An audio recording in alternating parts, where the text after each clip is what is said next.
Amita Yadav study blog. तो friends, फिर से स्वागत करते हैं हम आपका अपने इस नए स्टडी ब्लॉग में। तो स्कूल से आए थे और सो गए थे। सोने के बाद अभी उठे हैं, फ्रेश हुए थोड़ा सा और पढ़ाई मैंने अभी शुरू कर दी है। तो टाइम हो गया था 7, क्योंकि काफ़ी काम था मुझे, तो वो मैं करने लगी थी। बाहर जाना था थोड़ा सा, तो सामान लेने उधर लेके आई, फिर चाय बनाया पिया, तो फिर पढ़ाई मैंने शुरू की। तो यहाँ पर मैं पढ़ रही हूँ एंशिएंट हिस्ट्री। तो एंशिएंट हिस्ट्री दो चैप्टर मैंने पढ़े थे इससे पहले, तो उसी की नोट्स मैं बना रही हूँ। और एंशिएंट हिस्ट्री का नोट्स जो बनाना है मुझे, वो काफ़ी लंबी है, तो अभी मैं उसको बना रही हूँ। तो वही मैं इसको अभी रजिस्टर में नोट डाउन कर रही हूँ, जो इम्पोर्टेंट फैक्ट है। तो एंशिएंट हिस्ट्री को अभी नोट्स बनाने के बाद फिर मैं इसके 2 चैप्टर आगे पढ़ूँगी। और मैं अभी आपको दिखाती हूँ कि नोट्स मैं किस तरह से प्रिपेयर करती हूँ। हालांकि आपने पिछले वीडियो में मेरे नोट्स देखे ही होंगे। तो यहाँ पर आप लोग देख सकते हैं, ये मौर्य काल। तो मौर्य काल का ये नोट्स मैं प्रिपेयर कर रही हूँ और अभी आपको पूरा दिखाते हैं लिखने के बाद। तो ये देखिए, यहाँ पर आज जितना मैंने लिखा है वो मैं आपको दिखा रही हूँ।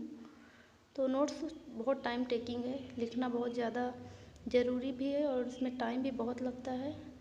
तो 2 चैप्टर मैं लिख पाई थी, तो 3 घंटे मैं पढ़ी थी और 3 घंटे में हिस्ट्री को दी थी। तो उसमें 3 घंटे में मैंने 2 चैप्टर लिखा था और 2 ही चैप्टर मैंने पढ़े थे।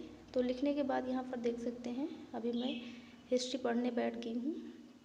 तो मैं पढ़ रही हूँ एंशिएंट हिस्ट्री। तो आगे का जो चैप्टर है सातवाहन वंश यानी सातवाहन काल। तो मौर्य काल कल ख़त्म हो गया था, अभी ये सातवाहन काल में स्टार्ट कर रही हूँ और ये चैप्टर नंबर 21 है। तो इसको पढ़ने के बाद फिर अभी मुझे खाना खाना है और करंट अफेयर लिखना है, तो वो मैं करूँगी। तो यहाँ पर देख रहे हैं। और एक चीज़ बताना था कि अगर आप पढ़ाई करते हैं तो कंटिन्यू करिए, ब्रेक आप मत लीजिए। आप 2 घंटे के बदले 1 घंटे पढ़िए। आप अगर 6 घंटे पढ़ते हैं तो 2 ही घंटे पढ़िए, लेकिन आप डेली पढ़िए और कंटिन्यूटी अपनी बनाए रखें, तभी आपको सफलता मिलेगी। और दूसरा इम्पॉर्टेंट टिप्स है कि आप करंट अफेयर ज़रूर पढ़ें।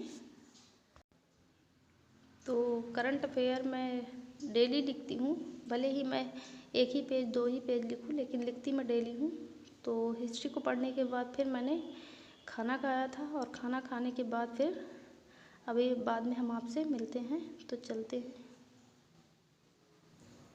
Hello friends, welcome back to our new blog.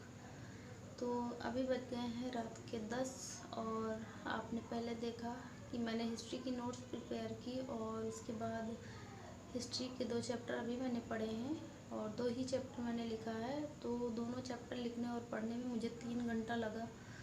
तो 7 बजे मैं पढ़ने बैठी थी और अभी बज गया है 10।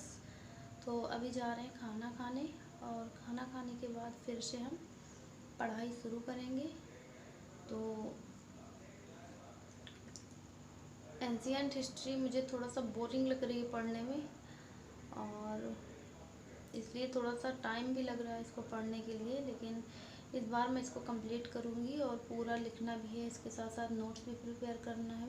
और ग्रेजुएशन में मैंने इसको पढ़ा था हिस्ट्री एंशिएंट, तब से मैंने एंशिएंट हिस्ट्री नहीं पढ़ा था क्योंकि मॉडर्न और मेडिवल से काम चल जाता था। और अब लगता है कि डीप में पढ़ना पड़ेगा क्योंकि पीजी मैंने हिस्ट्री से ही किया है, मॉडर्न हिस्ट्री से। तो अब मुझे सारी हिस्ट्री पढ़नी पड़ेगी, तो इसलिए मैं सोच रही हूँ कि एक बार नोट्स प्रिपेयर कर लूँ तो मुझे पीजीटी या मैं नेट का पेपर दूँगी तो उसके लिए भी मुझे आराम रहेगा, इसलिए मैं इसको थोड़ा सा डीप में पढ़ रही हूँ। और पीजी मैंने अभी रिसेंटली कंप्लीट किया है, तो मैं प्राइवेट कंप्लीट की हूँ पीजी। तो नेट का फॉर्म जब भी आएगा या पीजीटी का आता है तो मैं उसको भी फिल करूँगी। और उसके बाद अभी चल रहे हैं खाना खाने के बाद फिर से स्टडी कंटिन्यू करेंगे। और अभी तबीयत थोड़ा सा सही हो गई है, 2-3 दिन काफ़ी दिक्कत हो रही थी तो ज़्यादा पढ़ नहीं पाते थे, लेकिन अब सही हो गया है बिल्कुल। तो अभी मैंने ये हिस्ट्री का मैंने आपको दिखाया, नोट्स मेरी कंप्लीट हो गई है और मैंने हिस्ट्री को पढ़ भी लिया है। तो अब जा रही हूँ इन सबको रखने और उसके बाद अभी जो भी पढ़ेंगे फिर मैं आपको आगे दिखाऊंगी। तो सबसे पहले खाना खा लेते हैं और उसके बाद 10-5 मिनट अपना इधर उधर बर्तन वगैरह धो लेंगे, फिर आपसे बात करेंगे। तो फ्रेंड्स अभी खाना वगैरह खा के अब जा रहे हैं फिर से पढ़ने। तो अभी पीछे देख सकते हैं स्कूल का लंच बॉक्स भी यहीं रखा है, भूल गए थे रखना। और अब जा रहे हैं करंट अफेयर लिखने और उसको रिवीजन भी करना है जो पिछला लिखा हुआ है। तो चलिए पहले स्टार्ट करते हैं करंट अफेयर, क्योंकि करंट अफेयर ही सबसे इम्पोर्टेंट पार्ट है इस समय, क्योंकि इस समय परीक्षाओं में करंट अफेयर का परसेंटेज बढ़ता जा रहा है और सबसे इम्पोर्टेंट हो गया है। तो करंट अफेयर्स आपको डेली का डेली करना ही करना है। तो चलिए पहले स्टार्ट कर लेते हैं। और काफ़ी देर से लाइट चली गई थी, तो अभी बज गया है 10:30। 15 मिनट खाने पीने में लगा और 15 मिनट बाद लाइट आई है। तो अब जा रहे हैं करंट अफेयर लिखने। तो चलिए स्टार्ट करते हैं। तो करंट अफेयर मैं मोबाइल से लिखती हूँ, इसलिए मैं शूट नहीं कर पाती हूँ कि मैं क्या लिख रही हूँ क्या नहीं लिख रही हूँ, लेकिन जो भी मैंने लिखा है वो लास्ट में आपको रोज़ दिखाती हूँ मैं। तो ये देख रहे हैं आज जो मैंने करंट अफेयर लिखा था वो यही था। तो 3-4 पेज मैंने लिखे थे, फिर काफ़ी रात हो गई थी इसलिए मैं फिर बंद करके सो गई थी। और यही था आज का हमारा छोटा सा व्लॉग।